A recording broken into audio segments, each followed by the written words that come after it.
SLBC టన్నెల్లో జరిగిన ప్రమాదంలో చనిపోయిన 8 మంది కార్మికులు ఇంజనీర్ల మృతదేహాలను సాయంత్రంలోపు వెలికి తీయాలని ప్రయత్నిస్తున్నారు. ఇప్పటికే 5 మృతదేహాలు వెలికి తీసినట్టు తెలుస్తోంది. మరో 3 మృతదేహాల కోసం రెస్క్యూ ఆపరేషన్స్ కొనసాగుతున్నాయి. అక్కడి నుంచి మరింత సమాచారం మా ప్రతినిధి రవి అందిస్తారు.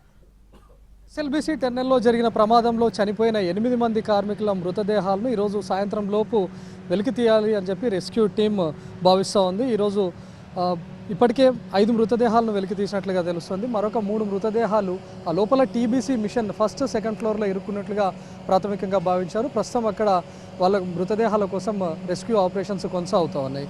సో ఇప్పటికే ఎన్జీఆర్ఐ శాస్త్రవేత్తలు లోపలికి వెళ్ళి జీపీఆర్ మిషన్ అదేవిధంగా ఆక్వాయి ద్వారా ఎక్కడైతే 5 మంది భూమి లోపల చిక్కుకొని పోయారు, 3 మీటర్ల బురద కింద చిక్కుకొని పోయారని మార్కింగ్ చేసిందో ఈరోజు రెస్క్యూ టీమ్స్ కోసం వెళ్ళినటువంటి వాళ్ళంతా కూడా అక్కడ రెస్క్యూ ఆపరేషన్స్ కొనసాగించి ఆ బురద మట్టినంతా తొలగించారు. ఆ లోపల ఉన్నటువంటి 5 మృతదేహాలను కూడా వెలికి తీసినట్లుగా తెలుస్తుంది.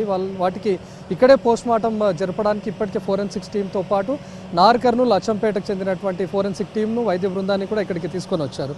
మరోవైపు గాంధీ ఉస్మానియాకు చెందినటువంటి ఒక మెడికల్ టీంను కూడా ఇక్కడికి రావాలని చెప్పి ఆదేశించారు. ఈరోజు సాయంత్రం లోపు వాళ్ళు కూడా చేరుకుంటారు.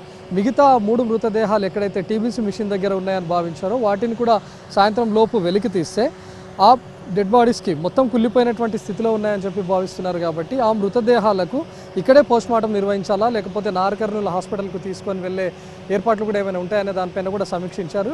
ఇప్పటికే నార్కర్నూలు ఏరియా హాస్పిటల్ వద్ద 8 అంబులెన్స్లను కూడా సిద్ధంగా ఉంచారు. ఇన్ కేసు మృతదేహాలు గుర్తించే విధంగా ఉన్నాయి, కుటుంబ సభ్యులు ఒకవేళ గుర్తుపడితే మాత్రం వెంటనే వాటికి ఇక్కడే పోస్ట్మార్టం నిర్వహించి నార్కర్నూలు తరలించి అక్కడి నుంచి ప్రత్యేకంగా అరేంజ్ చేసినటువంటి అంబులెన్స్ల ద్వారా వాళ్ళ సొంత గ్రామాలకు చేరవేసే అవకాశం ఉంటుంది. ఇన్ కేసు మృతదేహాలను పూర్తిగా గుర్తుపట్టలేని స్థితిలో కుళ్ళిపోయినటువంటి స్థితిలో ఉంటే మాత్రం గాంధీకి తరలించి అక్కడ ఫోరెన్సిక్ ద్వారా ఉంచి డిఎన్ఏ టెస్ట్ చేసిన తర్వాత కుటుంబ సభ్యులకు అప్పగించే అవకాశం ఉంది. సో ఇప్పటికే అటు గాంధీ ఉస్మానియాకి సంబంధించినటువంటి అంబులెన్స్లు, నార్కర్నూలు అచ్చంపేటకు సంబంధించినటువంటి అంబులెన్స్లతో పాటు నార్కర్నూలు ఏరియా హాస్పిటల్ వద్ద కూడా అంబులెన్స్లను సిద్ధంగా ఉంచారు. ఈ రోజుతో ఈ మృతదేహాల వెలికితీత కూడా పూర్తి చేసే అవకాశం కనిపిస్తోంది. కెమెరామ్యాన్ జిల్లా రాజేష్తో రవికుమార్, ఎన్టీవీ, ఎస్ఎల్బీసీ నుంచి.